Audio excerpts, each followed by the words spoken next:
Nash. Thank you very much. And I do agree with my colleague that this is a technical bill. We're at the committee stage and there are some very important technical issues that need to be answered. But if I may, Mr Chair, with your indulgence, address a couple of points made by government members of Parliament that I think need a little bit of clarification. Melissa Lee actually said that this bill is there to protect people who have lost money. Well, my answer to that is, in fact, though it's a little bit too late for a lot of those people. And if I can actually quote from the introduction of the bill, it says the intent is to ensure that these acts provide for responsible regulation of the financial services sector and robust consumer protection in order to restore confidence and trust in the financial services sector. Mr Chair, this bill is here to protect every single New Zealander who has any thought about investing money. So it's not about those who've already lost money, and I hope, Mr Chair, that we don't stand up in this House again and talk at another point in time about another 30 financial institutions or areas from the financial sector that have cost New Zealanders millions and millions of dollars. There's another thing that I would like to talk about, and Pastor Sam Lotteringa actually hit the nail on the head. He absolutely hit the nail on the head, but he got it wrong. I know that sounds like a little bit of an oxymoron, but what Sam said is he said that I actually have friends with a financial background who find it difficult wading through 75 pages of prospectus. And that is the hub of this whole argument, Mr Chair. No. If friends of his with a financial background can't read a prospectus enough to advise clients or prospective customers, then what the hell were people without any sort of financial background whatsoever doing, advising people about where to put their money? They had no place doing this, and ordinary Kiwis trusted them. But I would say to Sam that, in fact, if people cannot read a prospectus, then they should not be A, investing themselves, or B, they should in no way be acting as a financial advisor to anyone, because prospectuses are put out by law. It is the law. If you offer securities to the public, you have to put out a prospectus. Every item in that prospectus is required by law. There is nothing in there, well, unless the person wants to add, unless the offer wants to add additional information, but nearly every single bit of information in that prospectus has been deemed by Parliament to be necessary when making an investment decision. So I say to the member that if his friends have trouble understanding or wading through a 75-page prospectus, and they are in fact financial advisors, then maybe they should look at either upskilling or look for another job or better understand on how to read prospectuses, or take a little bit more time. Take a little bit more time before they advise their clients on where to invest their hard-earned money. Because, as it says in this bill, this is to protect unsophisticated investors. And those are the words used here, unsophisticated investors. Unsophisticated investors go to sophisticated financial advisors to seek advice. Their expectation, which I don't think is unreasonable at all, is that the financial advisor would have actually read the prospectus and will understand the offering, will understand the pitfalls in any area, any investment that the prospective client is thinking about investing in, and will be able to advise the pros and the cons of this. And so I would like to say to the member that I think perhaps he needs to advise his friends to take a little bit more education, a little bit more time in understanding a prospectus. The other thing I would like to talk about, Mr Chair, is risk. Now, Pastor Sam Lotteringa also mentioned that it is not the role of the government to legislate for risk. Well, I would actually take a little bit of issue with that. The development of risk and the understanding of risk is actually fundamental to the growth of the Western economy. And now I would recommend any reader to a book called In the Lap of the Gods. It's the history of risk. It's written by a man who is a Harvard professor and understands this better than anyone in this house ever will. But it's a very good layman's terms around how the art of assessing risk actually came about and was developed.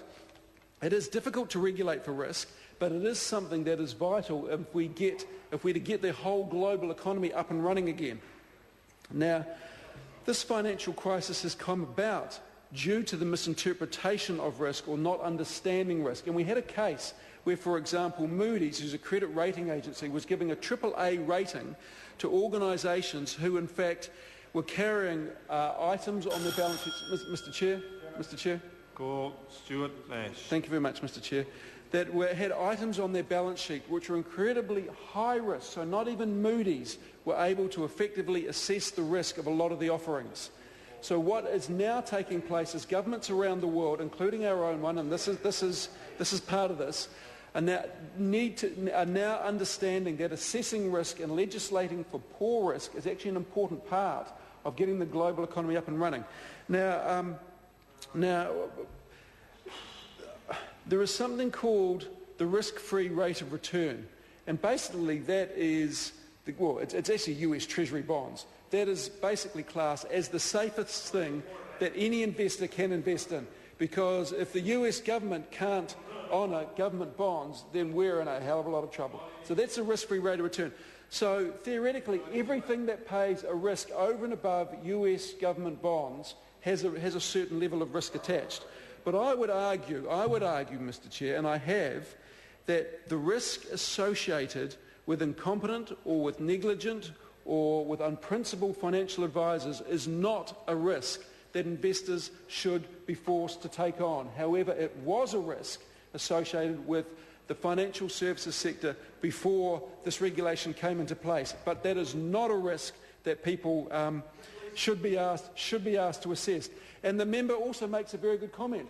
We should be aware that it was not just people operating out of the back of tin sheds that were the cause of it. There were people in glass towers who were advising ordinary Kiwis on where to invest their money, and they got it incredibly wrong. And the ING-ANZ is a classic case of that. So this is not just about regulating the fly-by-night guys. This is about regulating the whole industry. It was not just the fly-by-night guys that got it wrong, but the ability to assess risk is vital in terms of a robust economy. Now, I said in the first reading of this bill there is a difference between groups of people who have lost their money in finance companies, and this is basically around savers versus investors. Now, investors are those who have a knowledge or should have a knowledge of risk and who seek advices from different sources and then make decisions. They're investors. They're after the highest rate of return they can get after assessing their risk. But then there are savers, Mr. Chair. Savers are those people who acknowledge the fact that they do not know much about risk at all. Therefore, they seek advice. I'm not a lawyer. I seek advice from a lawyer. I'm not an accountant. I seek advice from my accountant. People who are savers are not financial investors. They are savers. Therefore, they seek advice. And it is these people that went to financial advisors and lost all their money. And they may have only gone to one. They had no ability to assess risk. They weren't like Sam's friends. They could not wade through a 75-page prospectus. They had no idea on how to assess risk. Prospectuses were there to give financial advisors the ability to assess risk. Savers went to these people because they did not know how to price risk. And savers do not know how to price risk like investors are supposed to do. They pay others to assess risk, and they expect competence, they expect diligence, and they expect honesty. And I asked this House, was that too much to expect? Was it too much to expect? The answer is no, it wasn't. So what this legislation does, or what this legislation amends, is a couple of acts that were put forward by Leanne Dalzell to actually ensure that the savers who go out and who want to put their money away but have no idea how to do it, they don't want to put it in a bank, but they're seeking a decent rate of return, they will go to a financial advisor and they will get honesty, they will get competence, and they will get diligence. Like any industry, there will be, unfortunately, the odd rogue or two. But this bill allows it promotes registration, so there will be recourse for people who are given incompetent or negligent advice. Like anything, though, risk is very important, but what we must do is come up with a process that allows us to actually either A, understand that risk, or B, go to people who understand that risk. And I would just like to reiterate, Mr. Chair, that prospectuses are there to allow people to assess risk or allow financial advisors to assess risk and then offer advice in a timely and a correct manner. So this is a very important piece of legislation for a whole lot of people. It will, I am hoping, allow confidence to slowly return to the investment advice sector, and that is why I think this is a fantastic piece of legislation. Leanne Dalzell has done a wonderful job. Simon Power, the Honourable Simon Power, by championing it, also has picked up the ball and run